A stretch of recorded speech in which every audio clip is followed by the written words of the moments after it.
Hi குட்டீஸ், நீங்கள் பார்த்துக்கிட்டு இருக்கிறது அபியாதி ஸ்டோரி டெல்லிங் சேனல். இதில் வர வீடியோ உங்களுக்கு பிடிச்சிருந்ததுன்னா லைக் அண்ட் சப்ஸ்கிரைப் பண்ணி வச்சுக்கோங்க. டெய்லிக்கு ஒரு புது வீடியோவோட நம்ம பார்க்கலாம். ஓகே, இன்றைக்கான குட்டி முயல் மிலோவும் குட்டி அணில் தியாவும் பற்றி கதை தான் பார்க்க போகிறோம். இவங்க ரெண்டு பேரும் ரொம்ப க்ளோஸ் ஃப்ரெண்ட்ஸாக இருந்துட்டு வந்தாங்க.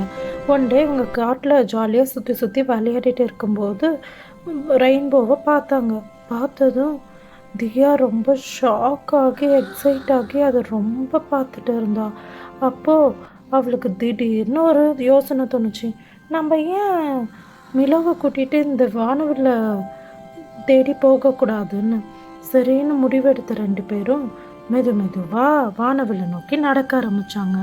அவங்க ரெண்டு பேரும் வானவில்லை நோக்கி போயிட்டு இருக்கும்போது அந்த வானவில் ஒரு பாலத்து மேலே இவங்களுக்கு தெரிஞ்சுது. அந்த பாலத்தை பார்த்து எக்ஸைட் ஆன இவங்க குடு குடுன்னு மிலோ ஓட ஆரம்பிச்சிட்டான்.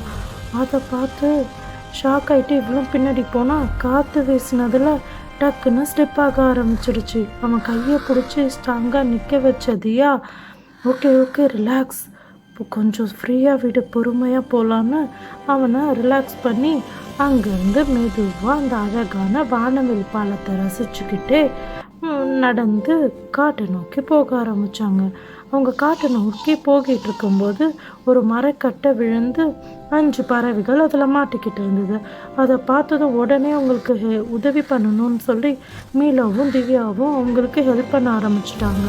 அப்படி ஹெல்ப் பண்ணிவிட்டு ஒரு கட்டையால் அந்த மரக்கட்டையை தூக்குனதும் அந்த அழகான கலர்ஃபுல்லான பறவைங்க சந்தோஷமாக பறந்து போச்சு. இதை பார்த்து அவங்க அம்மா பறவை அவங்களுக்கு நன்றி சொல்கிற விதமாக அவங்கள சுற்றி அதோட சத்தத்தை எழுப்பி அவங்களுக்கு தேங்க்யூ சொன்னுச்சு.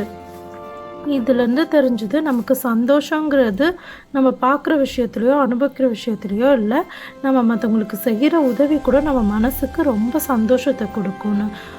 கதையை கேட்டு நீங்கள் எல்லாரும் உங்களுக்கு தெரிஞ்சவங்களுக்கு உங்களால் முடிஞ்ச உதவியை பண்ணுங்கள். வீட்டில் இருக்கிற பெரியவங்களுக்கு சின்ன சின்ன உதவி பண்ணி அவங்களையும் சந்தோஷமாக வச்சுக்கோங்க. தேங்க்யூ குட்டி ஃப்ரெண்ட்ஸ்.